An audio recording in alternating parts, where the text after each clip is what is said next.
Congratulation खतरों के लिए, आज सिद्धिविनायक गए थे, क्या मांगे पापा से? मैं हाथ जोड़ता हूँ बप्पा के सामने, उनको ज़्यादा पता है मुझे क्या चाहिए और उनको आगे का भी पता है जो मुझे नहीं पता है। सो बस मैंने माथा टेका और अब जो होगा उनकी दया से होगा, उनके आशीर्वाद से होगा। कितनी प्रिपरेशन की है खतरों के लिए? मतलब फिजिकली बहुत टास्क होते हैं खतरों में कहीं ना कहीं, तो उसके लिए कुछ प्रिपरेशन की है अलग से?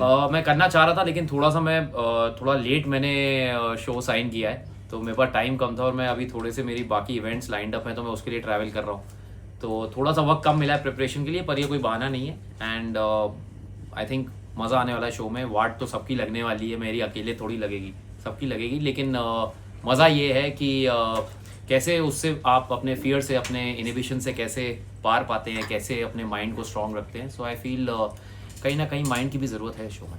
ऐसी क्या चीज़ है जिससे गौरव खन्ना डरते हैं? पानी, हाइट, कीड़े मकोड़े, क्या चीज़ है जिससे आप डरते हैं? भाई मैं बड़ा नॉर्मल सा इंसान हूँ, जैसे आप लोग हैं वैसे मैं भी हूँ।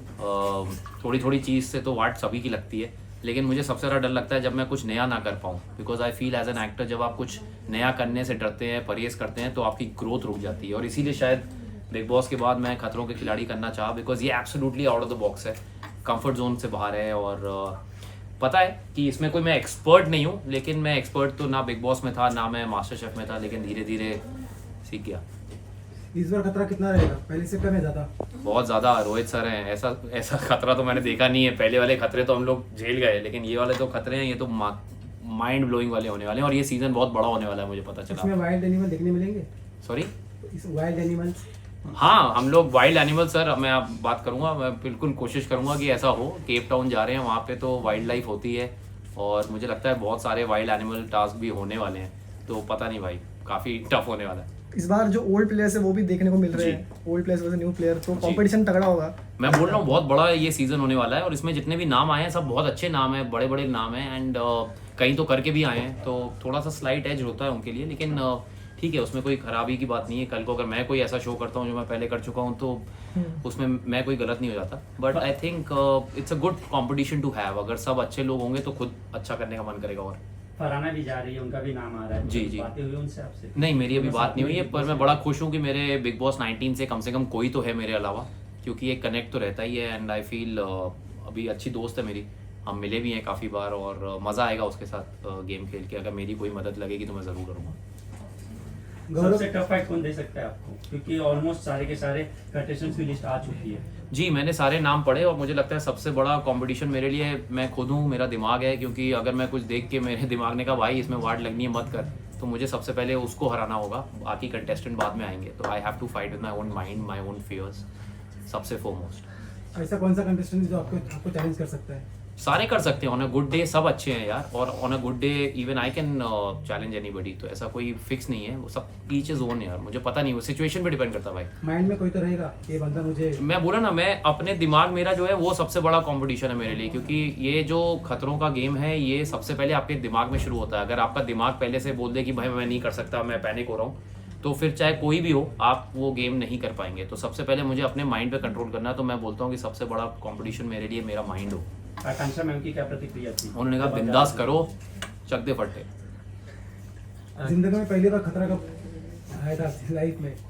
जब खतरा तो नहीं बोलूँगा, ज़िंदगी में मैं हमेशा जब भी कुछ नया करता हूँ तो एक थोड़ा सा बटरफ्लाइज इन द स्टमक वाला मोमेंट होता है। जब मैं मुंबई आया पहली बार, कोई जान पहचान नहीं, कोई दोस्त नहीं, कोई रिश्तेदार नहीं, तब भी एक ऐसा था कि मैं क्या कर पाऊँगा इतने बड़े शहर में जहाँ जानता नहीं हूँ। फिर जब पढ़ाई करके मैं एक्टर बना, मैं पढ़ाई करके कॉर्पोरेट लाइन में था, और फिर जब एक्टिंग की लाइन में आया तब भी एक सो कॉल्ड डिफरेंस था, एक out of the box scene था, तो मैं एक्टर बन गया।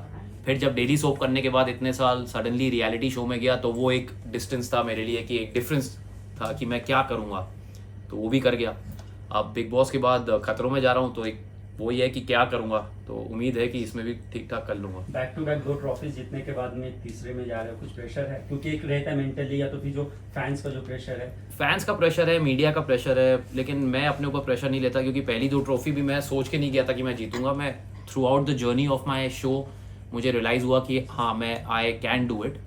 तो मैं पहले दिन से नहीं सोचता कभी भी कि मैं जीतूंगा या नहीं जीतूंगा। मैं अभी भी नहीं सोच रहा हूँ, क्योंकि मैं तो यही सोच रहा हूँ कि मैं एक एक एपिसोड करके निकालूँ, और बीच में जब पहुँचूँ एपिसोड सीज़न के, तब तक मैं अपने बारे में काफ़ी कुछ जान चुका हूँगा। और ट्रॉफी वगैरह बहुत लेट चीज़ है, मतलब आई थिंक एक सीढ़ी चढ़ के जब आप ऊपर चढ़ते हैं तो थोड़ा नॉर्मल रहता पर है। कहीं ना कहीं प्रेशर तो रहता है क्योंकि आप पहले भी विनर रह चुके हैं, तो लोगों को एक्सपेक्टेशन रहती है कि आपकी तरफ नजरें ज्यादा होती है। एक्सपेक्टेशन जरूर रहती है, लेकिन मैं प्रेशर वो लेता नहीं हूँ। मैं वही कह रहा हूँ कि कई लोग लेते हैं पर मैं नहीं लेता, क्योंकि मैं मानता हूँ कि फेल होने से कुछ खराबी नहीं है, क्योंकि ये कोई आखिरी शो नहीं है जो मैं करने वाला हूँ। बहुत सारी चीज़ें आगे और भी होंगी।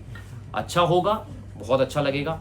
अगर कहीं नहीं भी हुआ तो कोई बात नहीं, उसकी एक लर्निंग लेके आप अगली बहुत सारी चीज़ें हैं लाइफ में, कोई एंड थोड़ी है। आपका कोई फोबिया है जो मतलब अगर सामने आया कहीं? हाँ पता नहीं यार, मैंने कैसा बहुत सारी मालूम है? चीज़ें ये देखी नहीं है। मैं कभी हेलीकॉप्टर से लटका नहीं, मैं कभी पानी के अंदर मैंने कुछ ये सब किया नहीं है, ना ही मैंने अपने ऊपर कॉकरोच डाल के लेटा हूँ बेड पे। तो ये सब मुझे पता नहीं है यार। मुझे ये पता है कि ये इजी नहीं है। हाँ। तो अब वहीं जाके पता चलेगा। मुझे शौक नहीं है कि मैं उंगली डाल के करंट ऑन कर दूं। अब वो सब चीज़ें होंगी यहाँ पे। Definitely. तो देखो इसीलिए मैं कह रहा हूँ, और ऑनेस्टली बोल रहा हूँ, वाट तो लगनी है। तो जब वाट लगनी है तो खुले दिल से वाट लगवाओ, कुछ नया सीखो, मजे करो। खतरों के खिलाड़ी हमें कौन दिखने वाला है? Gaurav as a actor, Gaurav as a आपको खतरों के खिलाड़ी में Gaurav as a common man दिखेगा इस बार, क्योंकि भाई साहब करंट सबको बराबर लगता है, पानी में सांस सबकी बराबर रुकती है, शेर के सामने सबकी बराबर, समझ रहे ना? तो वो है, तो गौरव एज अ कॉमन मैन दिखेगा। पर हमने लास्ट शो में देखा था जैसे आपने थोड़ा टाइम लिया था, बट आप धीरे धीरे इमर्ज एज अ विनर निकले। पर इस शो में शुरुआत में उतना समय होगा नहीं क्योंकि आपको टास्क करना पड़ेगा, सेट होने का टाइम नहीं होगा कहीं ना कहीं, तो उसके लिए प्रिपेयर है? हाँ प्रिपेयर है, लेकिन उसमें एक और चीज़ ये है ना कि आपको हर रोज एक ही टास्क नहीं करना। तो हो सकता है कि आपने एक मैच में रन नहीं बनाए तो आप क्रिकेट खेलना थोड़ी भूल जाएंगे, अगले मैच में बनेगा। तो ये मैं हमेशा बोलता हूँ कि जज्बा नहीं खोने का। आप एक चीज़ में फेल हो कोई बात नहीं, आप वापस आएँ, वापस उतनी मेहनत करें, और बाकी बहुत सारी चीज़ें आएंगी। तो हो सकता है कि किसी एक टास्क में शायद फेलियर हो जाए, लेकिन इसका मतलब ये नहीं कि पूरे सीजन में ऐसा होगा। तो हिम्मत नहीं हारने का बेसिकली मोटो ये है। एंड रोहित सर के साथ वर्क करने का एक्सपीरियंस है? अरे कितना excited रोहित है? सर के साथ तो मतलब बहुत मज़ा आया था बिग बॉस में। जब वो आए थे मैं उनसे रूबरू नहीं हुआ था, क्योंकि वो स्टेज पे थे, हम लोग घर के अंदर थे। लेकिन यहाँ पे 30-40 दिन उनके साथ रहने का मौका मिलेगा। सिर्फ स्टंट ही नहीं, बल्कि उनको इतना सारा एक्सपीरियंस है इस लाइफ का, इस इंडस्ट्री का, कि मेरा एक ये भी रीज़न है ये शो करने का कि मैं उनसे काफ़ी कुछ सीखना चाहता हूँ, काफ़ी कुछ वो बताएंगे उनके एक्सपीरियंस से। और मैं हमेशा ऐसा इंसान हूँ कि मैं हमेशा सीखने के लिए तैयार रहता हूँ। मुझे कभी काम मांगने में प्रॉब्लम नहीं हुई, कुछ सीखने में कोई प्रॉब्लम नहीं हुई। So I think always start from zero. और जब आप ज़ीरो से स्टार्ट करते हैं, जब आप ये सोचते हैं कि आप ज़मीन पे हैं, तब आप ऊंचाई पे जा सकते हैं। तो मेरा यही मोटो है लाइफ जैसे में। गौरव आपने कहा कि काफ़ी टाइम लिए, सबसे लेट आपने जी। फेल के रिवील किया, तो काफ़ी दोस्त भी आप पे गए जो कि जीत के आए, क्या उनसे कभी कुछ बातें हुई, या फिर इतना टाइम क्यों लिए? नहीं, टाइम तो मैंने इसलिए लिया क्योंकि मैं खुद सोच रहा था कि भाई करूं कि ना करूं, क्योंकि बैक टू बैक हो रहा था। मैं हूं तो एक्टर अंदर से, तो मैं सोचा था कि क्या मैं कोई एक्टिंग का शो उठाऊं या कोई अच्छा रोल आए। तो बट जब ये आया तो मुझे लगा कि देखो लाइफ में एक ना एक बार तो करना है खतरों, क्योंकि ये शो से काफ़ी कुछ सीखने को मिलता है। तो मैंने कहा जब आ ही रहा है तो क्यों ना किया जाए। लेकिन मेरी मॉम थोड़ी सी एप्रीहेंसिव थी कि यार क्यों करना है तुम्हें, जैसे वो बिग बॉस के टाइम बोल रही थी कि अच्छा तो चल रहा है करियर, क्यों करना है। तो हर माँ को लगता है ना, तो अभी तो उनको और लग रहा है कि यार फालतू वो इतने रिस्क उठाएगा। तो मैंने कहा मम्मी देखो करना तो है। तो मैंने उनको बताया नहीं था, लेकिन मैंने मुंह से हाँ बोल दिया था प्रोडक्शन हाउस को। लेकिन मैंने कॉन्ट्रैक्ट बहुत लेट साइन किया, तो हाल ही में साइन किया अभी 1-2 दिन से। अच्छा, किसी फ्रेंड से बात हुई आपकी? जी, मैं अभी 2 दिन पहले फैजू से मिला था, और फैजू ये शो कर चुका है, बड़ा अच्छा किया था वो, फाइनलिस्ट था। तो मैं यहाँ बताना चाहता हूँ कि फैजू हमेशा वो बंदा है जो उसने मास्टर शेफ में ही मुझे बोला था कि आप भाई बिग बॉस में जाओ और खतरों में जाओ, आपकी पर्सनैलिटी है।